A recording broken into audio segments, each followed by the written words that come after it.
was a time when nature lit up the screens with its power and beauty.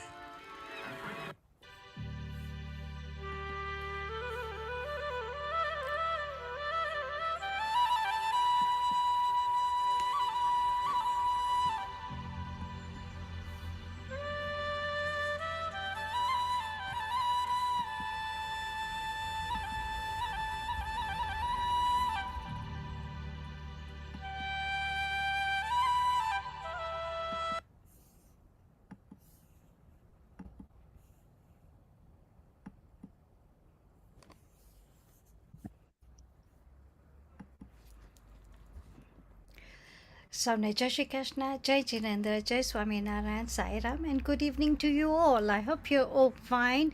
It's getting cold, but warm indoors. So, I welcome to GAA London's community webinar series.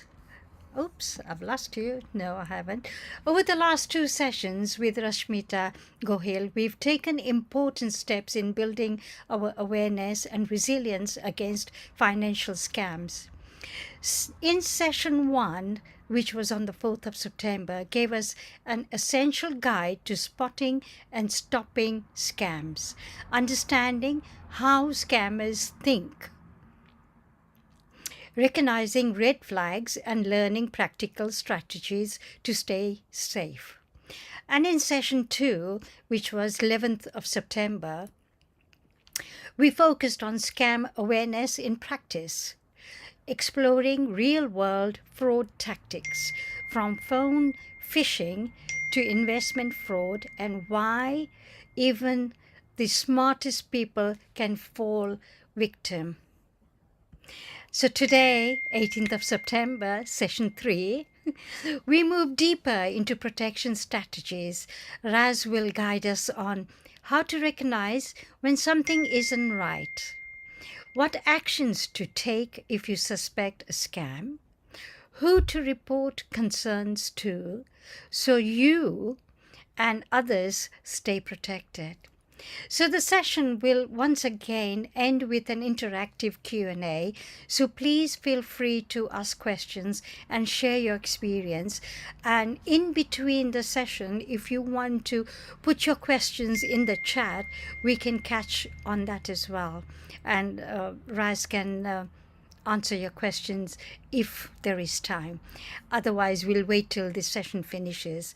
And at the same time, let's have your names on the screen so we can call you by name instead of iPhone 6 or iPhone 10 or Samsung. So please, can I now invite Raz to continue our session? Raz, welcome back. Thank you very much. All Thank you very yours. much, Panna. Can you hear me? Yeah? Yes, we can. Great. I'm just going to share my screen now. Sure. Hopefully you should be able to see it. Can you all see that? Yep. Perfect. Right. Let me just also, what I probably need to do is get the chat up so that I can, there you go. The chat is up. Right. So, yeah, what we get, I think the last two sessions we had was very much about the scams, the type of scams, and they are increasing all the time. And it's more about, this session is more about, well, what can you do to stop it happening? What can you do if it has happened? And the golden rules to remember in terms of what is, what it is that you can do. Now, I know we don't always remember everything, but even remembering one thing will stop a scammer trying to get through to you. So let's just move on from this. And I want to start with just the basics first. And some of you, all right? Is everybody all right? Yeah. Okay, right. So some technology tips. I'm going to make this interactive as possible. Use call blocking features on your phone. Do you know what that is? Do you all understand what I mean by call blocking? Yep. Just give me a thumbs up or a yes or a what have you, because I can't see any of you. I can only see your name, therefore I can't see you nodding, if you are nodding. But those of you don't know, Everybody, can they? Because I'm not getting any responses, Panna. Is everybody aware of it? Everybody's gone quiet. I think everybody knows what blocking is. Yes. Okay, right. Thank you, Charo. Right. Now, different phones have different systems. So I'm hoping that you will. I mean, I did this presentation in person earlier this week, and some of them said that the blocking system doesn't work. It does, and it depends on how you do it. So you can. And so the key thing is, if you receive a phone call that you're suspicious about, block it. Now, you might think, oh, hold on, I don't want to block it because it might be someone that was of importance, what have you. If they want to get hold of you, they'll find other ways of getting hold of you. So please just block that number. It should be kind of fairly easy.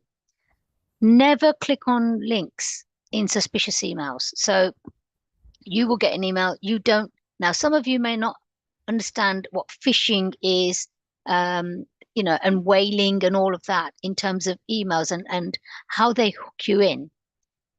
If you've received an email, the normal thing is you would just click on it. But look at it and see, because sometimes when an email comes in, you'll see the address. And I think I talked about this last week as well. The address doesn't look right. There's no @ sign. There's an underscore instead of an @ sign. That is technically something that you need to be concerned about. Right? So don't click on it. And if you're not comfortable with it, then don't click on it. Only need you to click on a link and that's it. It's gone through. Keep software updated. Now, if you're on Microsoft or Mac or whatever laptops that you use, or even your phones, there'll be a reminder to update your software. And sometimes people ignore it. So think, oh, I can't be bothered because it might change this, it might change that. But by keeping your software updated as and when these updates happen, it means that the latest protection or whatever the case may be is on your phone. Old phones and phones that are not updated regularly are easy to hack into and easy to get into. So if you have a software update, go with it. Make sure it is a proper software update.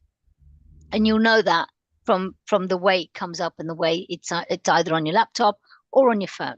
So, and if you don't understand it, ask a family to look at it. Ask a family member to help. Don't try to think, oh, right, I'll just do this, click on it and what have you. Normally when you do an update on the phone, it switches off, right? The phone automatically switches off, does things and then restarts itself. That's telling you that update is working. And the same with the laptop. I don't know how many of you have had a software update done or whether you've been involved with that, but if you want to ask many questions, you're more than happy to. Use strong, unique passwords. We often, and I can't, I may have talked about this in the last 2 weeks, but I'm reiterating things so that you all understand the importance of it. Your passwords, you will automatically use passwords that you know you can remember. Okay, and that's it may be names, it may be dates of birth. I think people have told you, and even the banks and the financial institutions will also tell you, don't use a family name, don't use a date of birth, don't use something that someone can easily think, oh, it must be that they can kind of find out. You do get computer generated passwords, but they're long and they're complicated. If you want to use that, then that's great because it makes it difficult for anybody else to get into any of your systems.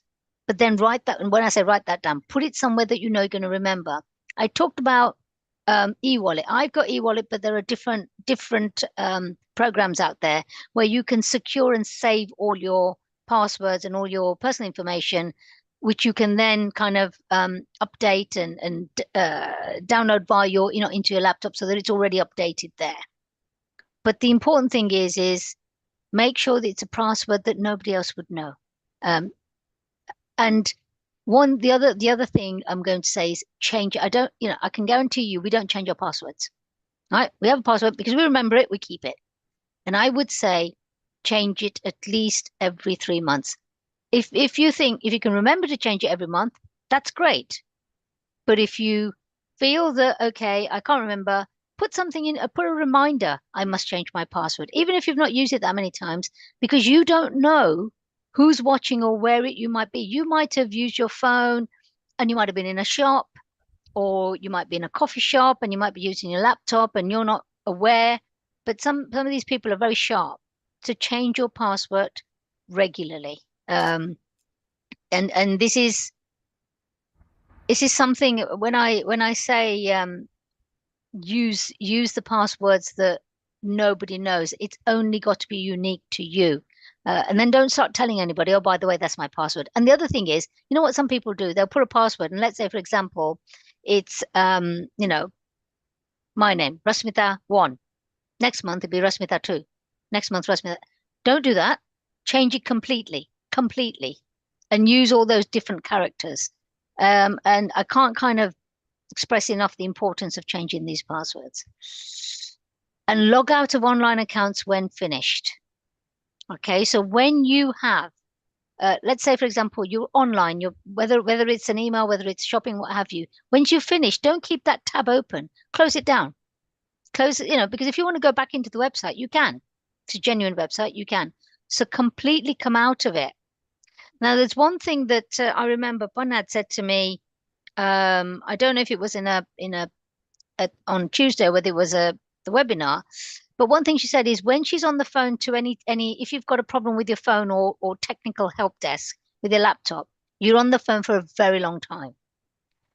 Often these help desk people will go into your laptop because they need access to it to find out what's going on. Okay. And that's fine because they are looking, and there's no harm in it because that's who they are, their technical help desk. But she changes a password immediately after. And that's one of the best things to do. After you've come off the phone and you think they've sorted it out, they've done everything, change your password. They won't ask you for the password. You will be asked to put your password in yourself. Okay. But I would still change your password. Now, I am speaking in English a lot. Is that okay? Because I know. I Do you want think me? yes, keep in English because we've got Doris and them to listen to us as well. Okay, fine. That's fine. Sorry, RBD. I don't know who you are. You put no. What's that no to? That was blocking phones. As in, okay, you do know or you don't know how to block He phone. doesn't know it. Okay, all right. So I don't know if I need to go through this, but we can do it later if you're okay, to show you how to block your phone, or not block your phone, how to block a number. Because as it rings, you don't answer it. But if it's a number that is not recognized, it'll give you the option, create this contact or block. Just click on the block and that will block that number. Even if it's a whatever it is, just if you don't know the number, block it. Okay, and it's as simple as that. Any questions on this before I move on? Is there any questions? Anybody's got any questions? So protecting your information. Never give out full bank account numbers. Now, I know some of you think, well, I won't anyway. I don't anyway. But you'd be surprised how they ask you. They may not say bank account number.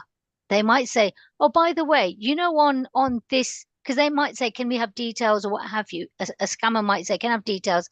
And they say, oh, have you got your bank statement? I don't need to see it, but on the top right-hand corner, there'll be an 8-digit number. Can you give us that? Now, that 8-digit number is a bank account number, but they may not use the word bank account number. They may say the 8-digit number or the 9-digit number, depending on the different banks. Oh, and they may not use the word sort code. They might say 6-digit number. So they're very clever in the way they ask you for the information.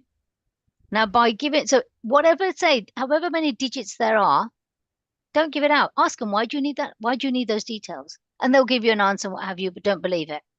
Okay. The moment they start asking those details, put the phone down. You just put the phone down. PIN numbers or passwords, you should never give this out. I'm sure you don't, but often, and I mentioned this, earlier this week, that if you are of an age where either you can't remember or you have that fear that you forget in terms of going to you get nervous and you want to put your card in to get money out or pay for something, you might give it to a family member or someone. Please don't give it. Try and Remember it, or remember it in a different way. Use something, I wouldn't write it down on a piece of paper, but think of ways that you can remember that PIN number that you would only know. And the reason I say don't give it, it's not a case of you don't trust the family member. If, for example, let's say money has been taken out of your bank account and you have accidentally given your PIN number, or you've given it to a family member, and the bank find out that you've given that number out, you are not covered. They will not refund you any money or compensate you any money because you've given that PIN number. Because the strict terms and conditions state you must not give your PIN number out to anybody, just like the password. So if anything goes wrong and you've told them that, oh yes, I gave it to my son or my daughter or my husband or my wife or granddaughter, whatever the case may be, because I can remember it, just remember the bank will not support you in that, and they won't. Let's say they're not obliged to. Okay, they don't have to. They might be sympathetic and say, right, situation, we'll look at it, but they're not obliged to give you that money back should any money have been taken out of the bank account. I hope that's okay. Just I'll carry on until you tell me to stop. National insurance numbers. We believe now the difference between the UK, US have what they call the Social Security number. It works quite differently. In the US, the Social Security number will give access to every single detail about that individual because that's the way the US work. In the UK, they don't have access to all of those details, but your national insurance number is connected to the tax office, to the medical, to whatever the case may be, a number of your employers. So your national insurance number is absolutely important. Do not give that. Don't think, oh, it's only a national insurance number. It's just for the tax people and tax office. They can find out details from that because if someone says, oh, what's your national insurance number?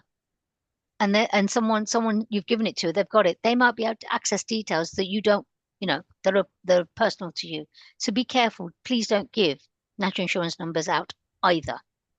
Sometimes some organizations will ask for passwords. And some people give the national insurance number, or they will ask for the national insurance number to say, can you identify yourself by a national insurance number? Because they want to identify you. That's why you should never give national insurance number. It's just as important as a bank account details. Mother's maiden name. This is a classic that people ask as a password. When I say classic, banks, financial institutions, credit card companies, loan companies, they will ask for that as a password. And because nobody would know that. Therefore, don't give that out. And the way they ask it, they won't say, oh, what's your mother's maiden name? They'll kind of very cleverly say, oh, it's so, how's your mom? Is your mom still with you? Oh, what's her name? And without realizing, you've given the name. Now, mother's maiden name is technically the surname before they were married, before your mother was married. Okay, that's the mother's maiden name. But some people just give the first name of the mother. So be careful of that. Please don't give out that information. Date of birth, unless absolutely necessary. People will say, oh, what's your date of birth? And we just give it, don't we? Say off, really off, date of birth. If you don't need to give it, don't. And you can say, why do you need my date of birth? Now, some people should already have it. The genuine people, banks, financial institutions, and anything that you've got an agreement with or something that's official, they should already have your date of birth. They shouldn't be asking it. And they may say, oh, we need to verify you. Well, can you use something else as a verification? You don't have to give it unless it's something that's, government, it's a government body, government institution that says we definitely need it. Then that's a different issue. Does that make sense? Is that okay? Is there any questions around that? Okay, thank you. Thank you, Doris. Now, I've got a question. You can block telephone numbers, how to block emails. You can, but it gets a little bit complicated. When there's an email that comes in, you just you just delete it immediately. There is a way of blocking that email, but you have to go through, depending on the program you use, whether it's Google, Outlook, Microsoft, all of that. It all depends on that. But what I can do for you is look at the different programs and then maybe send details out to Panna to say, look, if it's a Microsoft, and then Panna, you can share it how you want to share it. This is how you go. But the only thing is, downside is that you have to go into the email. Yeah. But if you are getting constant adverts about something, you want to block it, you can. On your phone, if you go on your phone, on the top right-hand corner, there are 3 dots or 3 lines. If you click on that, it gives you the option to either report it, and it gives you the option to report it, block it, depending on the phone that you've got. And this is emails as well, not phone numbers, emails on your phone, if you're getting emails on your phone. So look at that and see what the options are. So different phone companies will have different options on those phones. So look at that. It's either 3 dots or 3 lines or something on there. It's normally on the top right. And have a look and look at the options, and you should be able to block that. And so that you don't get those emails. Safe sharing. So only give details, personal details, if you've initiated the contact. Do you know what I mean by that? If you have initiated the contact. Do you know what I mean by that? Do all of you understand what I mean when I say if you have initiated the contact? When you have called them. Absolutely, Mary, when you've called them. And remember, don't use the number that they give you, use the number that you have. Go back to your records, go back to your statements, go back to your letters, go back to your card is the classic one. Use the number on there. When you have made that phone call, then you give personal details, then that's fine. But you ask them the questions as well. Who am I talking to? And any genuine person will say, I am so-and-so from such and such a bank. Okay. Use official phone numbers from bills or statements. So if you are ringing any utility companies, you're not going to have a card, but you will have a bill. You'll have an invoice. Use the numbers on there. If anybody rings you and says, oh, the numbers have changed, because sometimes what they do is, oh, I'm telling you, giving you a new number because all the numbers have now changed. Don't believe it. Just say, okay, fine. If the numbers changed, because I will deal with it myself. If a number has changed and you ring the number that's on the bill or that statement, there will be a recorded message to say, sorry, this number is unavailable. This is the new number to call. Genuine ones, okay? And then you ring that if the number has changed. If it hasn't, use numbers from anything like your bill, your statement, your invoice, whatever the case may be. And verify the caller's identity independently. So this is, again, the same thing. Don't use the numbers anybody else gives you. And it may be, sometimes somebody might say, oh, you know what, if you need, you might say, oh, you know what, I'm interested in this. I'm trying to, but I don't know who to call. And somebody might, by chance, just give you a number and say, oh, look, I called this number and they were really good. Please don't use those numbers either. There may be someone that you trust. Great. Maybe family. Great. But I would still look it up myself. With someone that you think, oh, well, let me look it up myself, and look at the number. And if it's a company they've given you the name, look at the company, check it out. Is the number right? Does that number is that the number they've given you? So always be cautious. That's the only thing I'm going to say all the time. Be cautious. Don't be too trusting. Always think, oh, what if? What if I do this? Is it going to cause a problem? Okay. Any questions on that before we move on? This is going to be a shorter session. I'm going to give you more time to ask me questions because this is more about, and some of this I cover as I talk about the scams. Protection strategies, verify everything, right? Everything. It takes time, but verify everything. Use official contact methods, not provided numbers. And that's just repeating what I've kind of said. Check company registration and regulatory status. Now, that gets a bit complex, but let's say there is a company that's trying to contact you, what have you. You can go online and check through Companies House to see if this company is genuine. Okay. And you can check if they are still, and if it is a genuine company, whether they're still operating, whether they've gone dormant, whether they've gone bankrupt, all of that. These are kind of things that gets a bit complex for some of you, because it may be that, well, what am I going to look? Where do I look? How do I find this?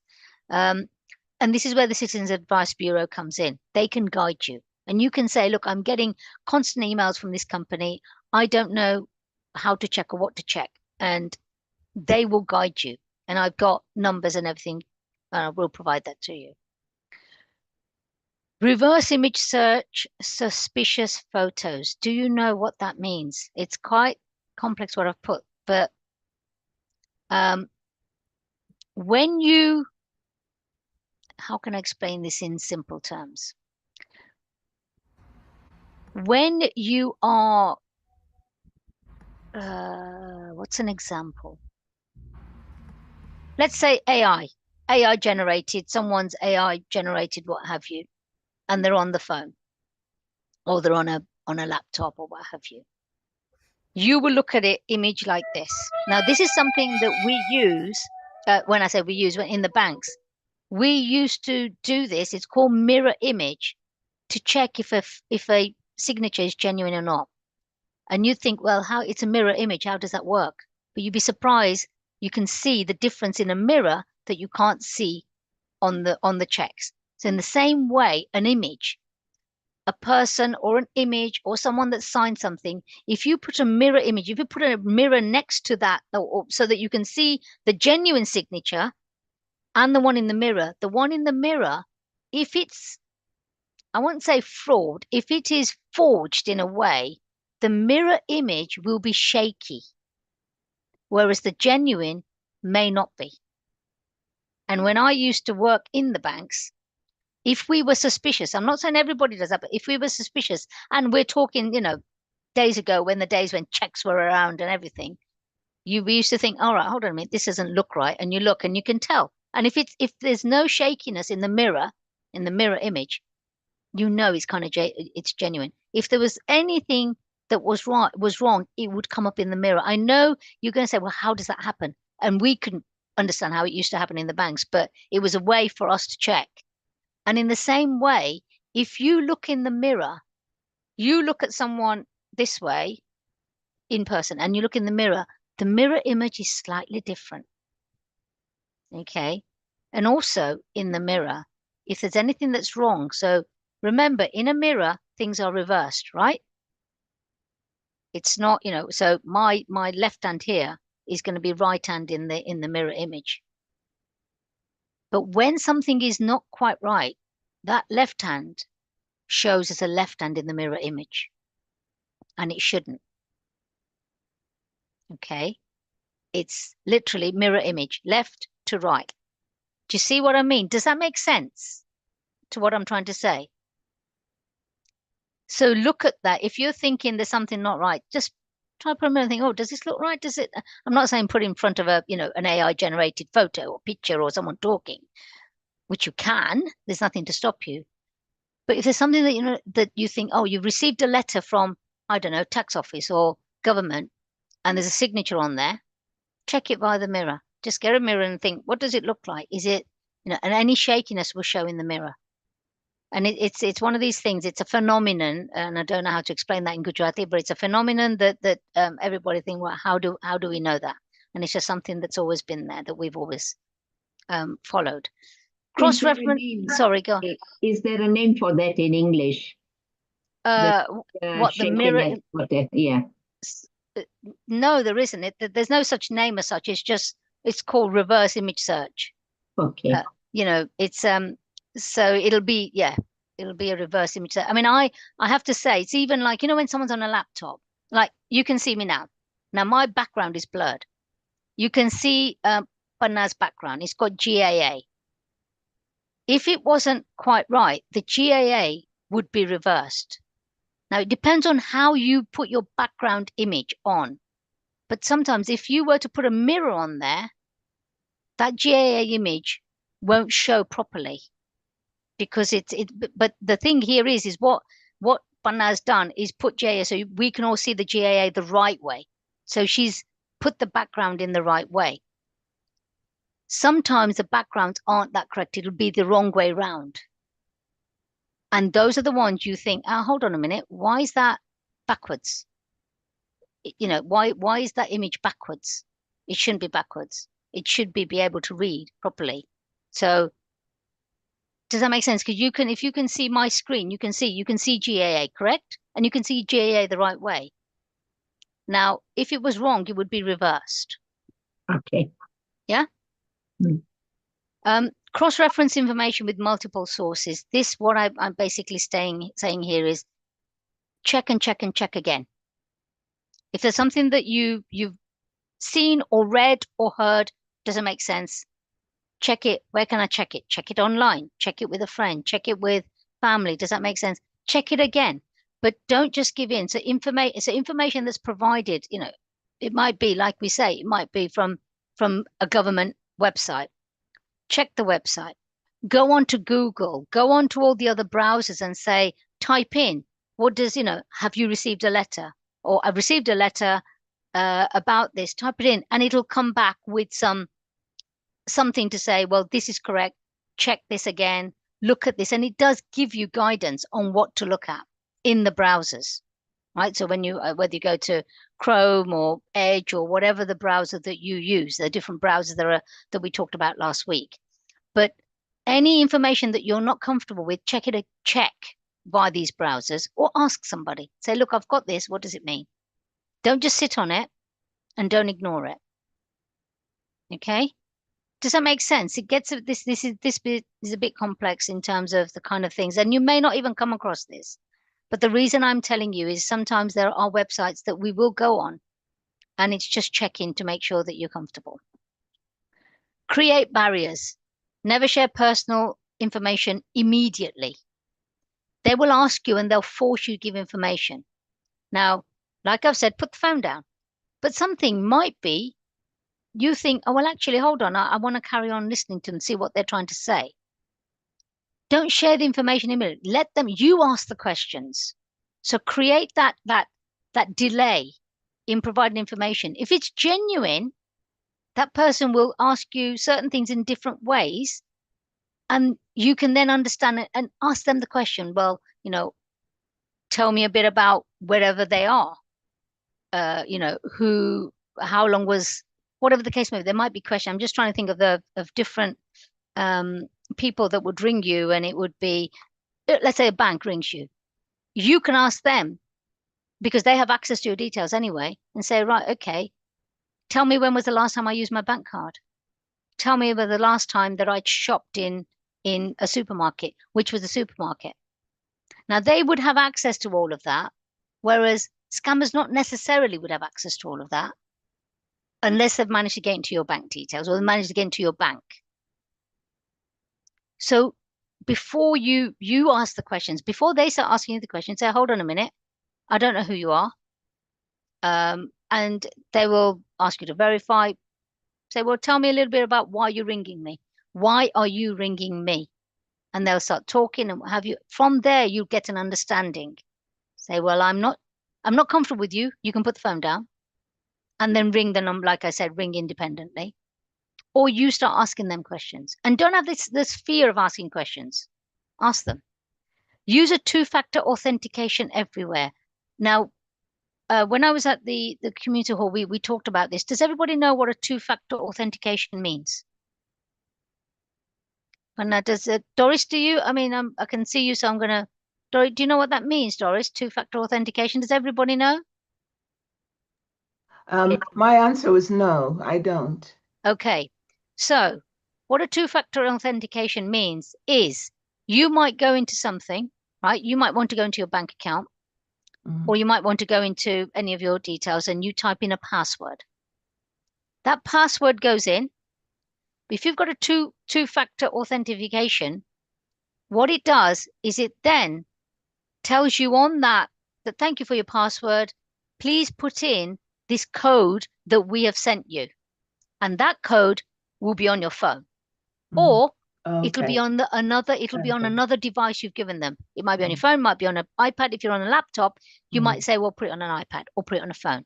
And then what you do is that is your second one, that your phone, whatever is on your phone, you can either say, press yes, it was me, or no, it wasn't me. And then whatever anybody's tried to do or try to get into the system won't be able to get into the system. Because the moment you press no, that closes down. Yeah? Yeah. And I would use that and everything. Yes. I have used it without knowing what it was called. Oh, okay. Right. It's called the two-factor. It's a two-factor verification or two-factor authentication. I would say use it on everything because what it does is it helps you in terms of if you have put a password, you put a password in, or someone tries to put a password in, or you've got someone on the phone telling you put this password in and what have you. It needs a second verification. And the way you can get out of anybody pushing you into and saying, I haven't got the other verification, I don't know where it is, even though you might have got it. And you can then just put the phone down and not have anything to do with that individual or that scammer. But that is a safety net. It is a very good safety net because what it does is if someone is trying to get into your details and they happen to get your password, you'll get the notification on your phone or your iPad and you'll think, hold on a minute. I'm not trying to access these details. And you can press no and it stops, closes it down. Okay? Yeah. Set up account alerts for transactions. Do you all do this with your bank? Do you know how to do? No? So, right. So what this basically means is when any money goes out of your bank account, it sends a message to your phone to say, by the way, you've just used £35 at Tesco's. And you're looking and think, oh yeah. And sometimes, you might have gone shopping and paid £35 for Tesco's or what have you and say, yeah, great. It's just a message and it's an alert. And you can do that on any bank, on any phone, and you get that alert. And I would put that in because what that tells you is that, oh, hold on, I haven't been to Tesco's. I haven't been. So put that alert on and you can do it. You can do it via your mobile app, banking app, or you can do it via your laptop or go to the bank and they'll show you what to do. But put that on because every time your bank account gets used, you get a message. And that includes credit cards. So whatever your credit cards or bank cards or whatever you've got, every time you use it, it comes up with a message to say you've used this and who as well you've sent the money to. So £35 Tesco's, £40 Waitrose. It'll come up with the amount and who.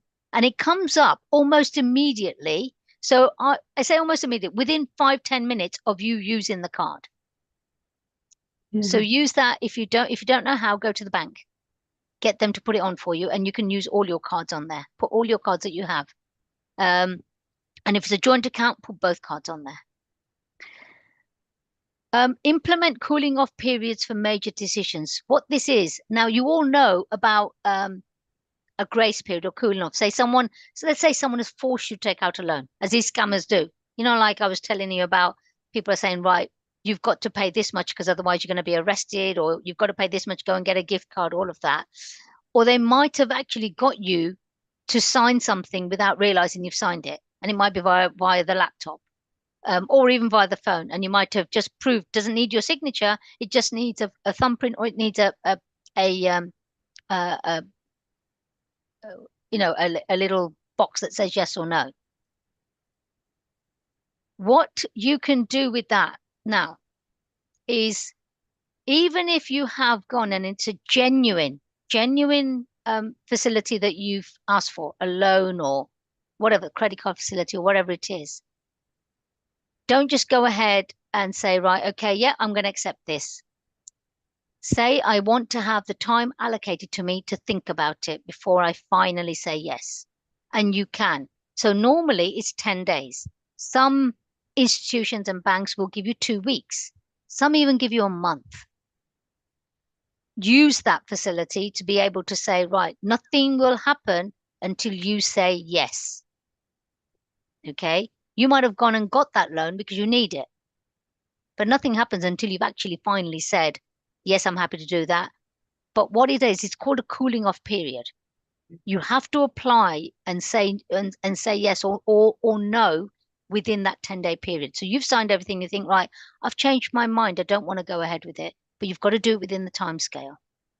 So, and the reason I say this is that you might have been forced into taking out some money, taking out a loan or something. And the people want the money straight away. If you turn around and say to the people that you are dealing, not the scammers, but let's say the loan company or the bank or wherever you've gone, just say, can you put a cooling off period in there, please? And what happens is after that time, they will contact you to say, we haven't heard from you. Do you still want to go ahead with the loan? Mm. Okay. So put that in. Any agreement you do, whether it's even if it's buying sofas, you're buying an interest-free, you're on an interest-free credit to buy a sofa or a table, what have you, have that cooling off period because you might want to change your mind, or it might be something that you're not even aware of. And sometimes if that's happened and they ring you and say, oh, that sofa you bought, your cooling off period of 10 days is due to come to an end. Have you made a decision? And you think, hold on, what sofa? I haven't bought a sofa. So it kind of kicks in. Does that make sense? Yes. I know this is a little bit more complex and get into more detail, but that's why I'm going to give you more time to ask me questions. Trust your instincts. If it feels wrong, it probably is. Gut feeling is the right feeling. If your gut tells you, I'm not happy about it, don't do it. Don't think, oh, doesn't matter. I'll just go with it. It should be fine. If you are in any way suspicious or in any way that you think you're uncomfortable with it, don't do it. Don't let the urgency override caution. They will say, if you don't do this, this is going to happen to you. If you don't do this, you're going to be arrested. If you don't do this, all your money is going to be taken away. If you don't do this, the scammers will say there'll be scammers trying to access your card. Don't let them, and we will get flustered, right? It's a natural instinct. You think, oh my God, I've got to listen to them. While it's hard to stay calm, the one thing is if they get into that, if any of the phone calls that you have, scammers do the emergency, the urgency, you've got to do it now. If you don't do it now, this is what will happen. Don't let them put the fear of God in you. Put the phone down. They may keep calling you back, but it's a case of you can just ignore the phone, right? Ignore the phone and don't answer the phone. Switch it off, as I've said. And discuss everything with trusted friends. So any major decision you make, so someone would say, can you, the scammer might come and say, look, you should be doing this. You go to this place, go to the bank, take out this money, and someone will be waiting for you to help you to put this money into an investment, cash, what have you. Don't just do it. Speak to someone straight away. It might be a neighbor, might be a friend, it might be, a carer, it might be anybody. Just say, look, this is what's just happened, and I've been asked to go to the bank. Now, sometimes they'll keep you on the phone constantly, and they don't care how long they're on the phone for. Or they'll turn around and say, I'm going to put the phone down. When you get to the bank, I'll call you again. And they'll make you say things because they know they're going to get caught. And they said, don't listen to the bank. Don't listen to them. They're telling you the truth. We're the ones that are telling you the truth. What I suggest you do is at that point in time, just don't listen to them and speak to someone else. Just say, hold on, I'll call you back, and put the phone down and ask someone else. And the one thing I want to say is that a lot of us, we feel ashamed when we've been scammed. But remember, the more people you tell, the more people know, and the more people will become aware. So when the scammers do try to call or do whatever they do, people will think, oh, yes, I remember that, so-and-so telling me. Mhm. Yeah. So that's the one thing I want to kind of say. Now, this is something I'm going to rush through because it's not something, this is more for people that I would say, that have a business. So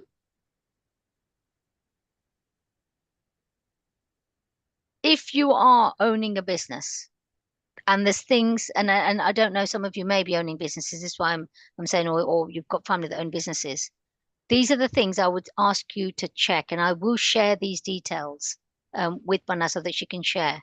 Always check the FCA register. That's the Financial Conduct Authority. So if there's anything that you are dealing with your business and you're in the process of being scammed, or you think, always get a hold of email them. That is the email address, and you'll know for sure what's going on with that company. Always verify the company registration with the company's house, and look for the genuine customer reviews. Now, you find that if it's a genuine customer review on anything, there'll be a name. When it's not, they'll just put initials. Now, some people do put initials, but some reviews are fake and it'll be ABC and what have you, and they'll make up these names. So look at the reviews if you're not comfortable.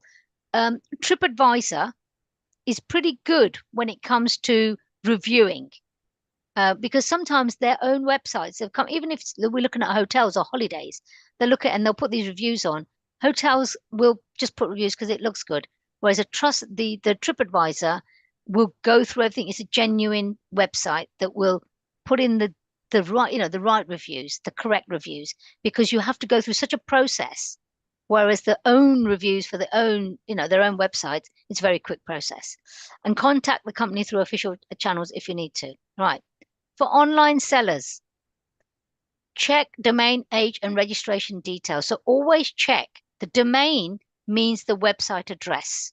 That's a formal, it's a more terminal, it's a more posh way of saying, the website address. Check that and the registration details. And what this means is that check the name of the website and check it against any company registration, or check thinking, go into browser and say, oh, does this company exist? Right? And look at it and see. And you might, if it's a particular company, there'll be a number of different things that will come on. Just bear with me a second. Yeah, there'll be, the company will come up several times, and just check each company just to make sure that you know that is a genuine site. Look for genuine contact information, and every website will have proper genuine contact information. If you go into a website and it says about us and contact us, if you look at the contact, it should have name, title of that individual, their email address, and sometimes a telephone number. If it's only got their name, no email address or anything like that, or maybe it might have an email address, think twice about contacting them. Okay, because it has to the contact us is like name, their title, what their title is, and that's the key thing, what their title is. I'm not going to talk about this. This is something that, Banal, it's not something that you need to be aware of, but it is, this is normally for businesses. So I wanted to cover that because I know a few people have got businesses, and that's why I wanted to touch that. The other thing I'm going to say is, how many of you read terms and conditions? Sometimes. Sometimes. Do you read it all the time? No. No. And I will put my hand up. I don't read it all the time because it's so long, isn't it? Yeah. It's so, and you think, oh, I can't really be bothered with all of this. And the fine print as well. Exactly. It is. But if it's something you're going into for the first time, please do try to read the terms and conditions, read them carefully. And what they're clever at doing is putting the most important information at the end. Right? Because what happens is by that time you're bored and you can't be bothered to read anymore. Go to the end first and see what the last part is, the last paragraph. That actually summarizes the terms and conditions. And then you don't have to read all of it. Just think what's going to be, have a quick skim read and think, oh, that's important. I'll read that, highlight it, and think I'll read that later. That's important. That's important. But please do read the terms and conditions. That's where we all fall down, right? We all fall down because we don't read them. And all of a sudden they'll say, but in our terms and conditions, it says this. It also puts us off because the writing is so tiny. Yeah. And they do that deliberately, Panna. Deliberately, yes. Yeah, they do. And it's so sad. I mean, I come from a compliance industry as well. And I often, the amount of times I've gone into, when I used to work for the FCA and we're saying, right, why can't these terms and conditions be either in a way that it's easily readable, or that's something that they can put, so it's audio. Some people, you can choose to have your terms and conditions audio, which means that you can listen to it. And because for the blind people, they do the braille, Right. and that's even longer. But for the people that can't read very well, they do an audio version. So you can say, can I have an audio version of this? Most companies will provide terms and conditions, and they say, if you want an audio version, let us know. And it'll be somewhere on there say, do you have accessibility issues or what have you? If you tick yes, it'll then say, what is your accessibility issue? It's not normally disability. It's normally hearing, reading, writing, whatever the case may be, and you just click on one, and they can provide you with the audio version. So give that option if you can. Charities, I think we talked about this. Sorry, was there a question? Yeah. For charities, check the charity commission register. So anybody, we talked about door-to-door charities, and I know I had said, and I still maintain that if you're not comfortable with sharing your bank details, a charity that's on your doorstep, just say, look, I'm really sorry, I want to check this. I do support a number of charities, but don't, while some people will be happy to give, put their card in the machine, and the charities, don't get me wrong, can be genuine and take the card, I still am always suspicious of them. Having worked in financial crime for the banks, I know how charities work. But I'm not saying all charities that, don't get me wrong. Charities, there are genuine charities out there, but there are some that will use the charity as an excuse to take your money. So if you're not comfortable, you've not heard of the charity, check online. Ask somebody else, have you heard of this charity? Before you actually give it. And if they're at your doorstep, just say, look, thank you. I'm gonna, I support a number of charities. I don't like to give money at the door, and especially not my bank card, because you don't know how they're going to take your bank card, or you don't know what they're going to do. Genuine ones are great, but Mhm.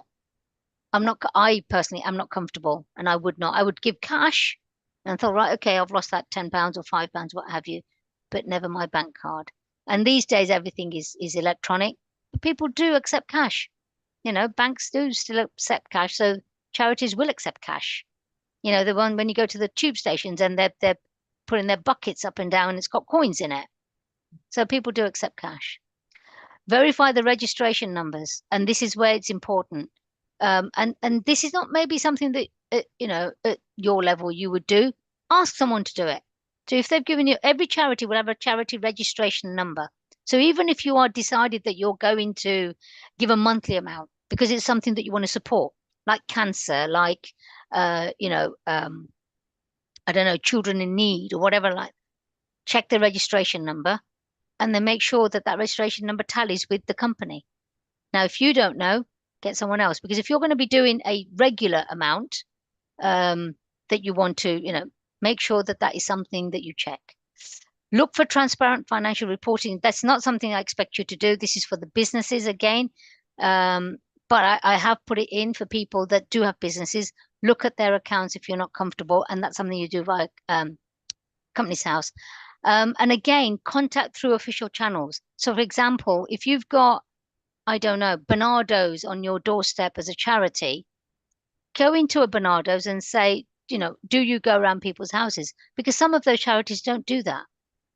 And if you feel that you want to donate, say, look, I'll go to the shop to donate. I'll go to the cancer research shop to donate, or whatever the case may be. Mind or sense or what have you. Does that all make sense? Yeah. Yeah, this is a little bit complex, but I put it on.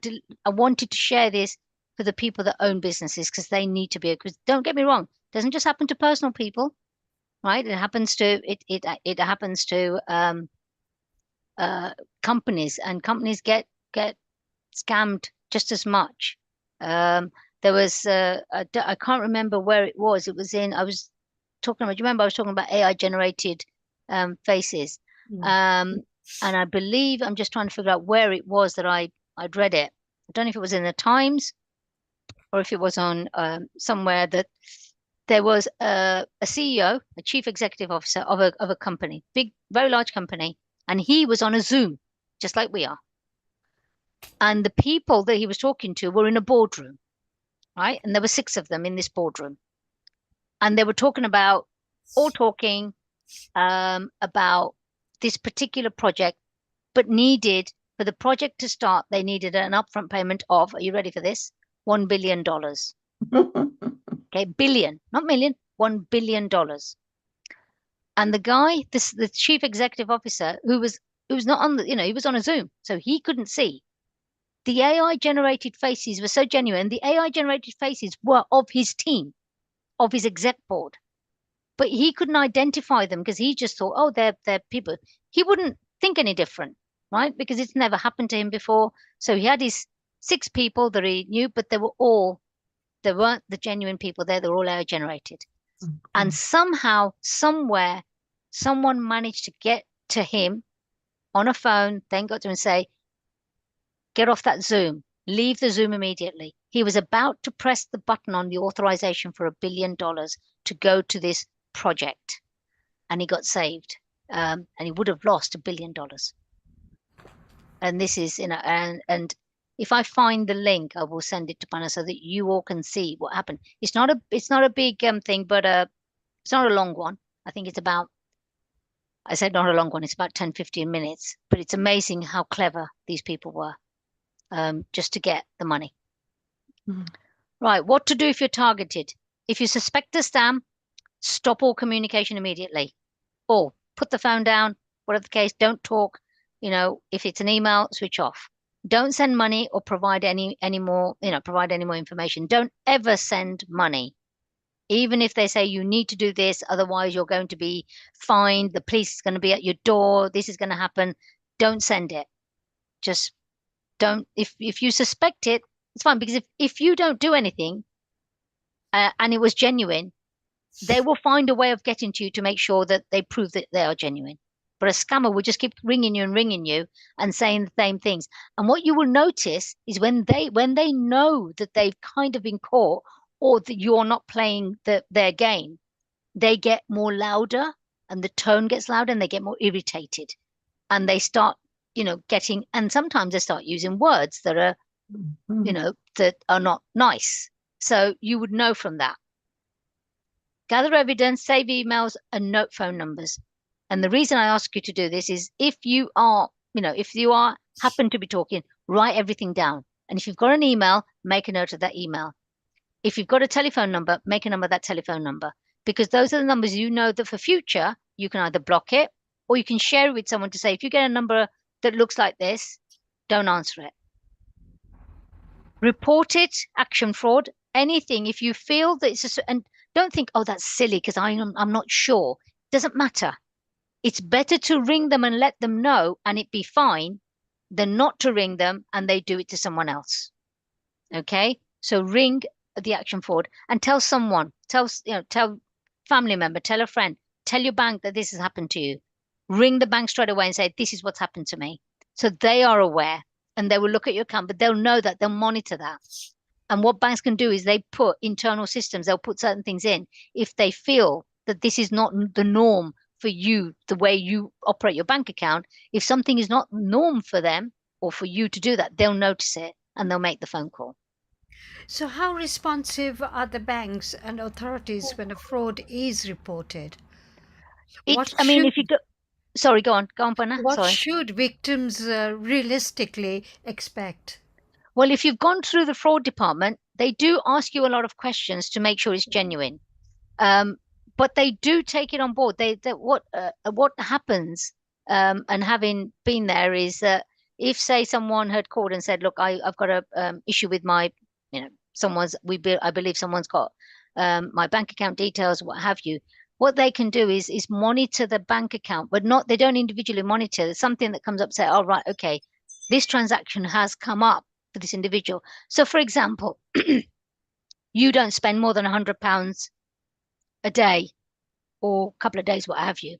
All of a sudden, a big transaction of 400, 500, 600,000 pounds goes through. That will trigger off to say, Sure. hold on, this is not the norm for this customer. Mm.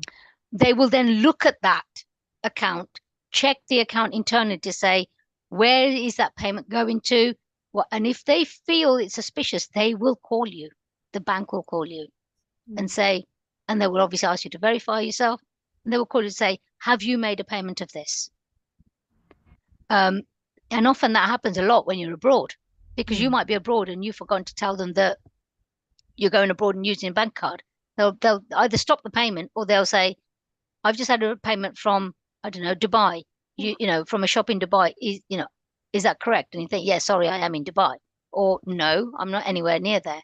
But if they find something that doesn't actually fit in with the way the operation of your account, it will trigger. But you need to kind of let them know that it will happen after you've suspected something. Right? Okay. So they can, and they do. Now, I don't know if, you see, I've got something in my phone that if it's an international call or if it's a call that it's a number that I've not recognized, my phone comes up, suspected scam, Yes. suspected fraud. My Truecaller does that. Yeah. So Truecaller I does then that. don't even answer it.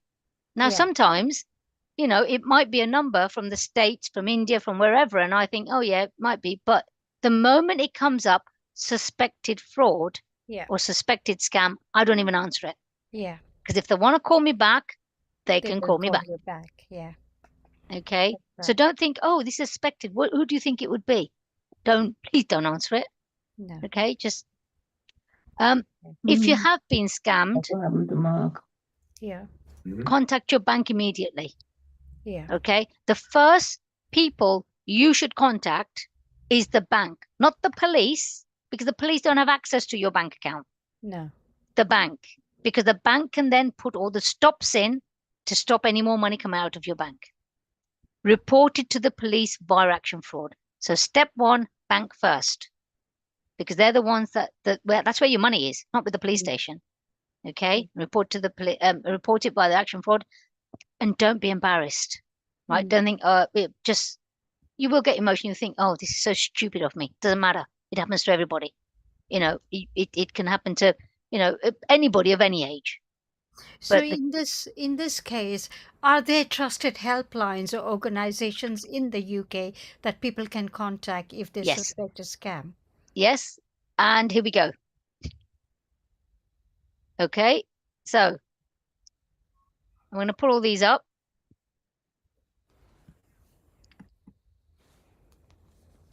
Help, free help, Get Safe Online. That's an organization that you can getsafeonline.org. Action Fraud, that's a telephone number, or you can email actionfraud.police. Citizens Advice Bureau, or you can email them. The Financial Conduct Authority, that is normally, whilst they can deal with individuals, it's normally if you at any point in time, you can email them even as a personal thinking, right, you know, I've had this issue, can you get some help? They'll put you they'll put you in touch. And these are the online resources where you can get, you know, more help in terms of who to contact.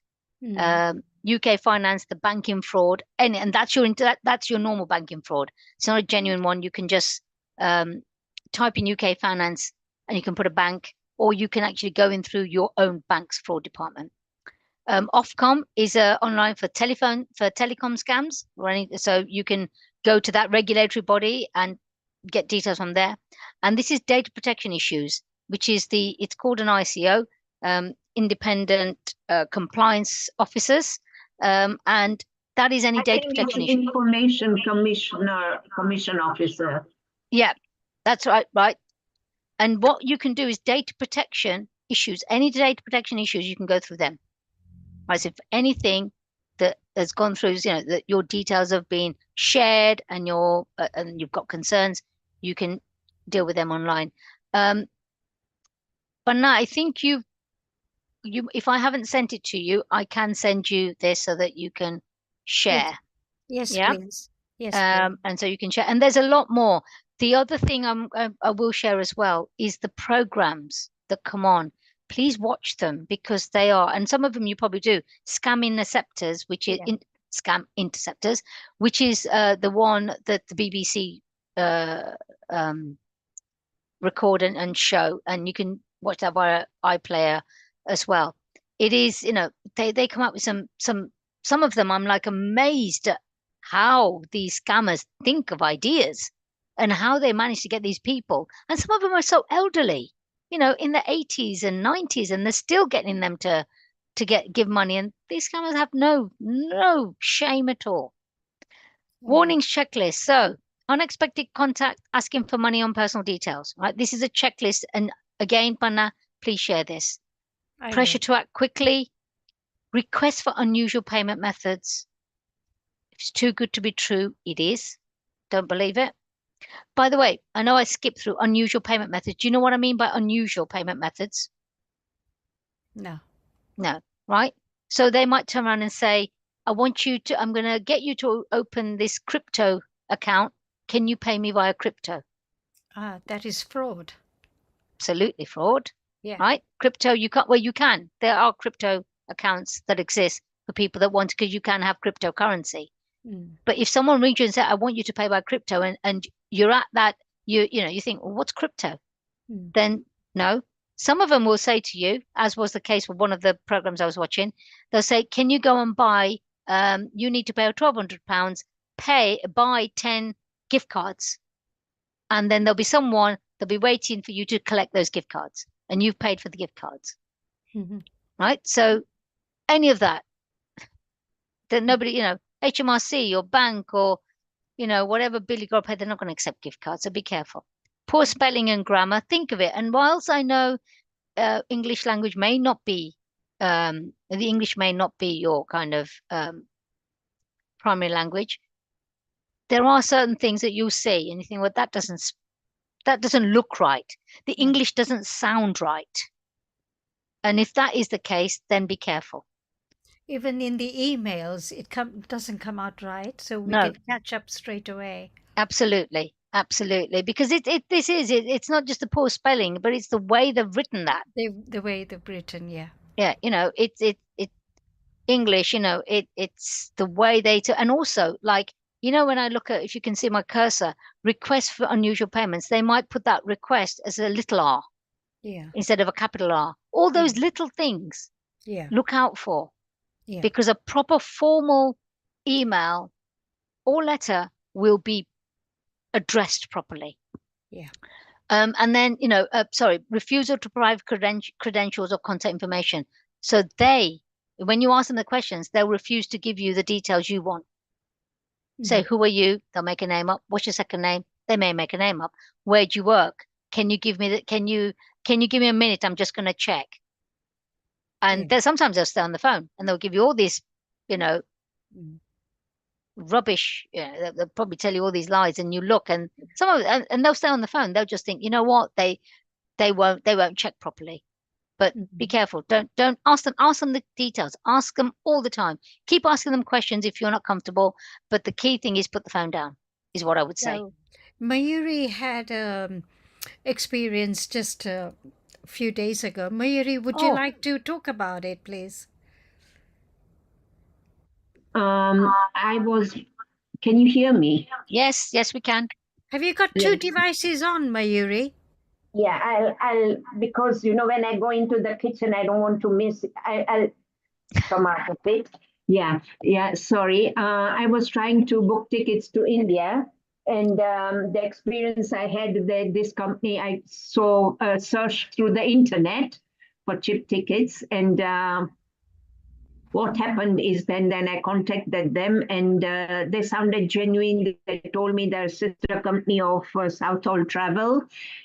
And they also told me their other company is Travel Trolley, with whom I had booked the ticket last year in June. So it all sounded all right for me to deal with them. And as time went on, I gave her all the details and all the timings, everything. Then she asked for payment. Now me and my cousin are going together. So she said that if you pay by one credit card, you will get a family discount.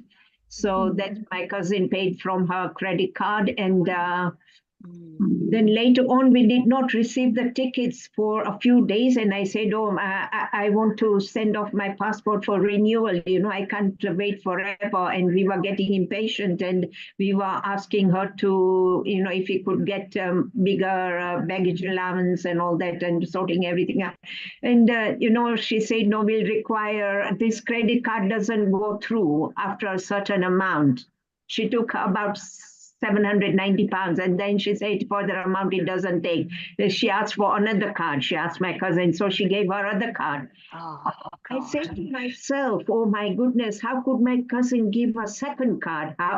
If one amount had gone out of that credit card, doesn't mean another amount can't go. There is something wrong. And then once I was talking to that travel agent, and she could not add up the figures. So my heart sank. I said, oh, this is very strange. A travel agent can't add up figures. It's their daily job.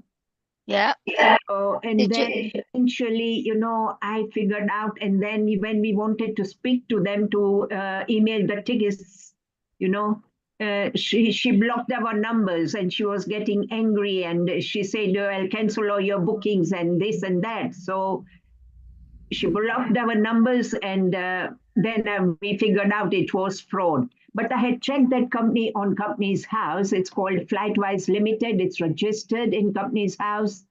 So, and the director, Kamran Chand, was also the one who was on the voicemail. It says the voicemail of Kamran Chand when I called them.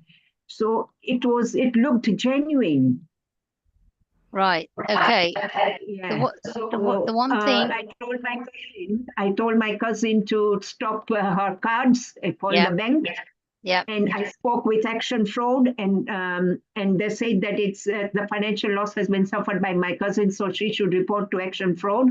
So I asked my cousin to do that, and I said they will give the crime reference number, which we can also use to report to Companies House, because that company or their director should not be on the register as a legitimate person, because I don't want other people to be in trouble. Yeah. Now, number one, the first red flag that for me was the fact that they said to you initially, you pay by one credit card, you get family discount. Yes. One credit card. Yes. Because all the payment didn't go through, they asked for a second credit card. That would have been the red flag. Because one credit card for the family discount, but now they're asking for another credit card. Now, I wouldn't say that I don't know, and I don't want to know what your cousin's credit card limit is, but I would guess it's a lot more than £790. Yes. So, and therefore that was a lie, because it would have taken the full amount. But what she wanted to do was get more details of another credit card, which is why they said that. Yes. So that was red flag number 2 to say, you checked on Southall, by the way, Southall Travel do not have sister companies. Southall Travel is Southall Travel. They don't have sister companies. The only reason I know that is I know a family friend of a friend that knows Southall Travel really well. And when my in-laws travel, they tend to use them. So I know that, but they go directly because they know the person at Southall Travel. I go direct to the website of the flight, BA, wherever. I don't use travel agents. I don't use travel agents. I go direct to because I travel a lot for work, so I don't go to any travel agents. Very, very, very rarely. You checked on Companies House and it was a genuine company, but you said it was a genuine company. You went through Companies House. You typed in all the details. Did you check the registration number and didn't that? Now, I wouldn't expect you to do that, but I would have checked the registration number and then checked that registration number with the FCA or another site to say, is that a genuine company? Now, another thing you could have done, you could have contacted the bank and said, look, I've tried to pay this. This is a company. I've got this. It's a company. The banks can access details that you and I can't. So in the bank, they will have access to certain internal details that we can't access. And you'd be able to say, they will be able to tell you, they obviously for data protection, they can't tell you everything, but they would be able to tell you if it is a genuine and how old the company is or how new the company is. Yes. Right. People, have you heard of the word Phoenix companies? Have you heard of the terminology of Phoenix companies? No. Phoenix companies means they are just put up as a fake company. Oh, yeah. Yeah. Yeah. So they're called Phoenix companies. In the world of banking and finance, they're called Phoenix companies. So they're just fake companies that they just put up. Yeah. Right. So that person, whoever his name is, Chand, I think you said. Yes. I would have checked up. Now, I don't expect you to, but if that is the case, check them out on if you've got Facebook. I don't use it. On all of those other sites, check them out. What does this guy look like? Because you'll find that if it's happened to someone else before, it'll be somewhere that this person is not genuine. But you would have also tried to find out a bit more about this guy to see what he's doing. I'm not expecting you to do all of that. I would probably, because I am of my background, I would go into a bit more detail and think, who is this? And make sure that I report it. Thanks, buddy. The fact that you've reported it is great. And the fact that you reported to action, you've got a case reference number. Now, what I suggest, the other thing you should do is tell Southall Travel that someone is saying and claiming to be their sister company, because that's impacting Southall Travel. Halfway over the net. Right? And they will then turn around, and Southall Travel themselves will do their own investigations and get them off. So you don't have to do much. If you say to Southall Travel, by the way, I found this, I went on the website, they told me they're a sister company of yours. Is that correct? So ask the questions. Don't just believe it. And I would never have parted with any money straight away, because normally they don't ask. Most travel agents, they will normally say, pay a deposit, not the full amount up front, and then you pay nearer the time. I don't know. I don't use travel agents, so I don't know. But there were a number of things that I would have picked up. I don't expect everybody to pick up, but those are the kind of things. And what the action you took, Mary, was great. That you actually realized something wasn't right. You did the research, and you managed to do that. Did your cousin manage to stop the money going out? I think she's gone. Oh, is she gone? Yeah. Oh, okay. All right. Yeah. No, Okay. but a similar thing happened to me actually 3 years ago when I was Okay. doing Chardham Yatra, and 5 of us were going. So I was paying for all 5 of us together. And it so happened that certain banks like HSBC, they verify the companies before they send the money. Before Yes. they pay the money. Yep. And that's how I was saved, because when I found this agent and said, okay, if you can pay me so much by this time, then I'll send you your tickets. And Yep. then I think I was clever enough to say, well, my son is not here yet at the moment. He's at work, and as soon as he comes, then he will do the payment for me. Yeah. And he couldn't wait till 5 o'clock, because I said my son will come home at 5:30, and Yeah. he couldn't wait till then. So he rang me at 5 o'clock and says, "I'm sorry, ma'am, but I'm closing the office. So you're gonna have to do the payment before I close the office, otherwise you're gonna miss your tickets." Yeah. And I said, "Well, I'm sorry, but I'm gonna have to try it myself, how to do the payment. I've never done this online payment." And I rang the bank in front of, well, while they were on the other phone, I rang them and I said to them that, "Oh, can you do the payment to so and so?" And meanwhile, they were doing the verification before doing the payment. And then they said, "Are you on the speaker to me?" And I said, "No, I'm not on the speaker." And then that's when they told me, saying, "Well, this shop is a fisherman's shop, so it can't be an agent." Yeah. So that dawned on me, saying, "Yes, Yeah. Panna, you were right not to, give the money straight away." Absolutely. Absolutely. And the other thing is, when you do put in a new payment or make a payment, Yeah. HSBC, because I've worked for them for such a long time as well. Yeah. It's got to be exact. The Yeah. name has to be exact. If there's one letter, or even if it's out, Yeah. they will not make that payment. No. They will turn around and say, there's no match. Yeah. But, and then you have to either take the responsibility to say, well, actually, this is the person I want to pay to. Let's say it's your sister or someone. You just haven't got the right full bank details. You have to take the responsibility to make the payment. Yeah. They then give you that payment. They do allow you to make that payment. But if anything goes wrong, it's on your head. They That's won't. right. But whereas if they say there is no match, we're not Yeah. going to make the payment, that's a good thing. Now, I don't know if other banks have that. I know HSBC have that, because I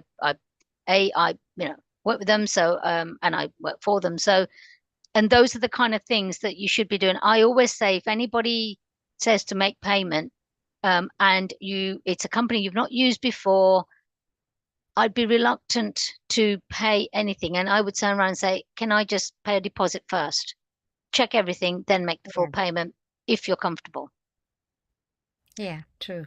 Is that that's always protect yourself. This is why, I mean, if we're going on holiday, and I always pay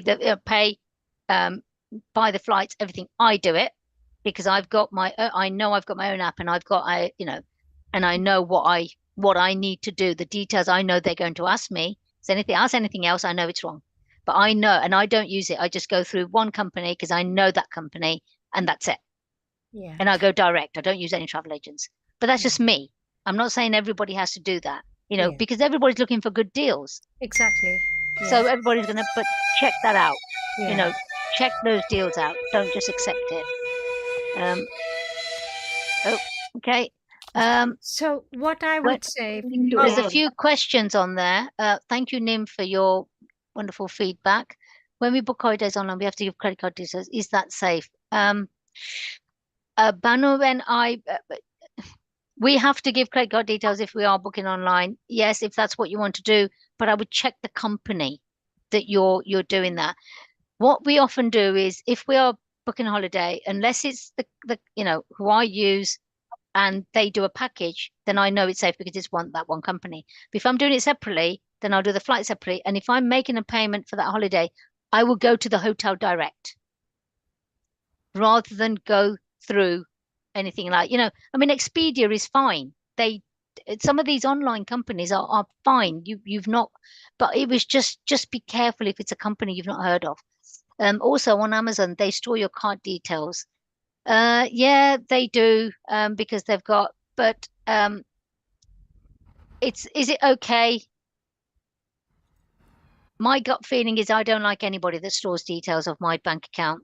But Amazon do. They're a big company, providing it's Amazon, and that then you're fine because Amazon is a very large company.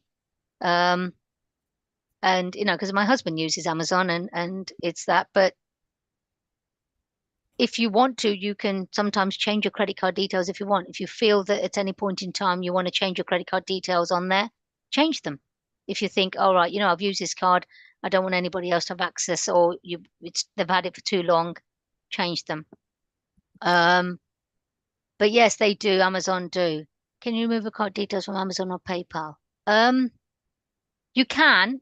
The only thing is that if you then want to pay or get a good deal via Amazon, you're going to have to keep giving your card details, or you have to use. I mean, PayPal is, yeah. If you remove your details from PayPal, that means you have to use a credit card. PayPal is that company that in between the brick, the wall that stops, your credit card details, such as your PayPal holds the credit card details. Okay, Doris, that's fine. can Are there any other questions? Sorry, I would now I say, have got something to add. Okay, Yesterday I checked on Travel Trolley just out of curiosity, and the review under MSC, and it said, is it a very strange, awful company or is it a scam? And I read the whole article, and somebody had a similar experience where they were taking part payment from one card, asking for another card, this, that, and not emailing them the tickets and making them wait for about 2.5 to 3 weeks and all that. The same sort of experience. So it seems to be going around. it is, and it's. I mean, it's. So let me give an example. When I book, from the airline company direct. Once I've made the payment, Yeah. and they've got the details, my tickets come online Mhm. within half an hour, Mhm. and it's already online. It's in my email to say with a reference number to say this is your booking reference number Yes. and all my details of my flight, how much it's cost, everything, and that's within half an hour. Sometimes it's not even half an hour. Sometimes it's within 10, 15 minutes. And I've got everything. Mhm. All the days I've got everything. But because Yes. I know that that's the airline, that's the way they operate. And if you do anything online, the way the systems now work and how advanced it is, you should be able to get your tickets online straight Mhm. away. Yeah. Don't, if they say they're going to send the tickets in the post, that is absolute rubbish. You Mm. can't have tickets on the phone anymore. You don't get, the old days of getting those thing. You don't Yeah. have that anymore. It's all, it's either online, and even when you're booking your seats and everything, it's all online now. Yes. So you should get everything online, but Do you you should think? get it immediately. Yeah. No way should you be waiting. Not even a day, let alone a Yeah. week, Yeah. Yeah. 2 weeks. You should get it straight away and say, right, where's my tickets? You've got my Mm. payment. I want my tickets. Yes. So, and that's when because you can then stop the payment immediately. Yes. But I was going to ask. I think you got away. Did your cousin manage to get her money back? Did she manage to stop the payment? Yes. Yes. She Good. did. She Good. did. She could not stop. The money had gone, but she could claim it back because she had paid by credit card and the Yeah. debit. For the debit card, you know, the HSBC said they give Yeah. it back. Yeah. And the Uh, thing is, once because you paid by credit card, you're protected, and Yes. the bank has to then take that loss. The bank, Yes. they're on the bank's book straight away. The moment any bank has to bear the loss because Yes. you're protected by them, the bank then puts a red alert, right? This company, payments of this company, check, be careful. So I'm pleased that she got her money back, but these people have no shame. They No don't care shame who at it is. all. And the kind of things they tell you, you know, I it's know. amazing. I know. And I mean, a genuine when customer service comes to mind, a genuine company would not start saying all these things and using language like that or shouting or anything like that. The moment they start shouting, it's not genuine. Because for a start, if you're in a bank and I start shouting, if I work for a bank and I start shouting at you things, I'd probably be on disciplinary or lose my job, because you are still dealing with a customer. yes, They are not. They are scammers who will yes, make out that they're dealing, that they're all good. And the moment it doesn't go their way, they get angry and they start shouting. They start using all these words and swear words yes, and everything. yeah. You should know straight away. Yes, because my cousin and I, both of us felt that she did not have good customer service skills. Yeah, And also, do you think we should also make this comment on TripAdvisor? absolutely. Put it on everything you can. I came across Yes. this and this is what happened to us. Don't talk about anybody else, just what happened to you, because you've got to be careful about what you say about anybody else. So between the two of you, don't mention Yes. it. Just say, we went through this company, name the company. This is what we Yes. were told. The lady got really angry with us. She took payment of one credit card, but she told us that it was a family discount. Then she wanted another credit card. And then because the payment wasn't going through, she was getting, say all of this, put it on. Yes. Yes. And I Okay, told because the my more cousin, people hear about it, yeah. the less it will happen to anybody else, and then they'll realize.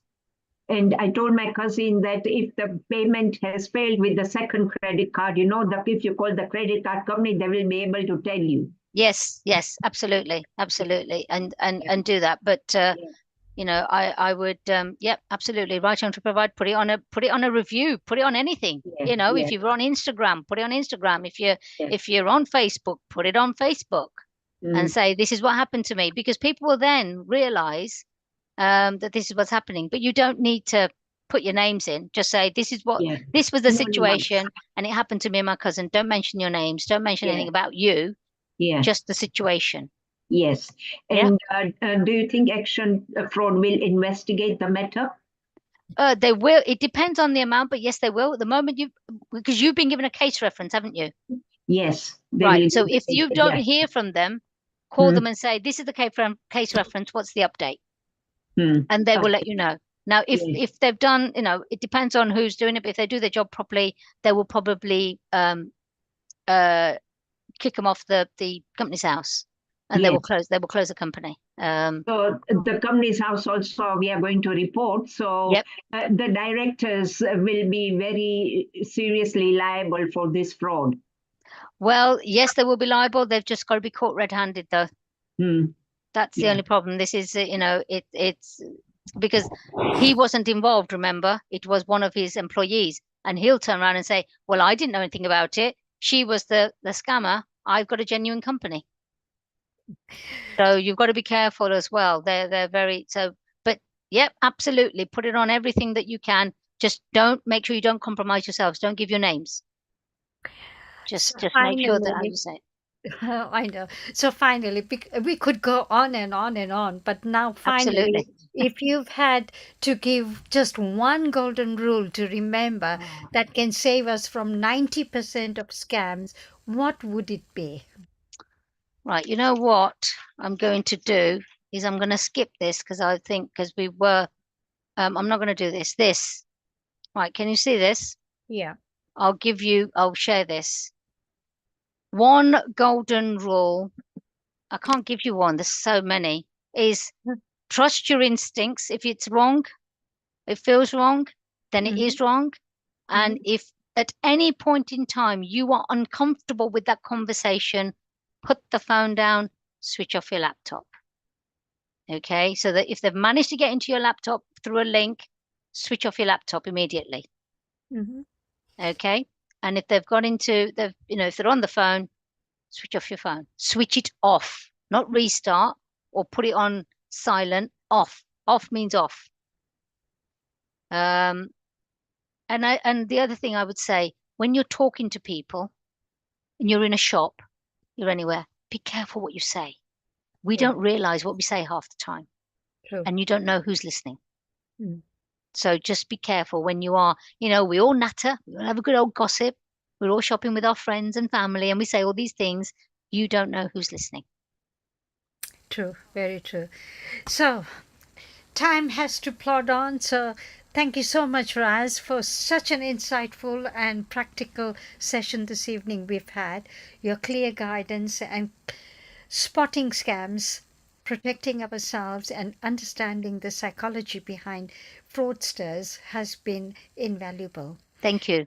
Thank So, you. on behalf of GAA London, I'd also like to thank each and every one of you who joined us tonight. Your presence and participations truly make these community webinars meaningful. So, as a gentle reminder, please share what you learned today with your friends and family. Awareness is the first step towards protection. Yeah, And our, absolutely. yes, and our community well-being series will continue, and we'll look forward to welcoming you again for future sessions. Please Thank you. keep an eye out for our next announcements. Until then, stay safe and stay aware and take care. Good night, all, and thank you all. And my apologies if we have not finished off with all the questions, but time is plodding on. So thank you again, Raz. That was a No, wonderful session. We've had a lovely time for 3 weeks, and not forgetting we've had a live session as well, which continuously people have been at you.